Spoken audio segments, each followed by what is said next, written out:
আসসালামু আলাইকুম প্রিয় দর্শক। আজকের পর্বে বানিয়ে দেখাচ্ছি বম্বে সুইটসের আলুজ ভর্তা দিয়ে খুব সহজ এবং মজাদার ক্রিস্পি পটেটো চিজ রোল।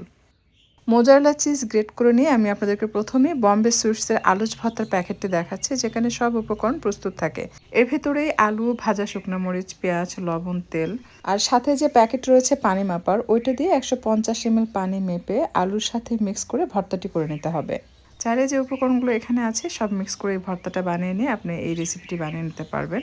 যেহেতু আমি নতুন একটি রেসিপি করছি, তাই এক্সট্রা কিছু ইনগ্রিডিয়েন্টস স্বাদের ব্যালেন্সটাকে এনহ্যান্স করার জন্য অ্যাড করছি, যেমন কাঁচামরিচ কুচি, ধনিয়ার পাতা কুচি, আর সেই সাথে দিয়ে দিব সেই গ্রেট করে রাখা মোজারেলা চিজ দিয়ে সব উপকরণগুলো আলতো হাতে মিশিয়ে নিচ্ছে। এরপর সমুচার শিট রেখে তার উপরে আলুর রোল দিয়ে রোল করে নিতে হবে। আর সামনে আমি ময়দার মিশ্রণ লাগিয়ে নিয়েছি যেন এটা আঠার কাজ করে, তেলে ভাজার সময় খুলে না যায়।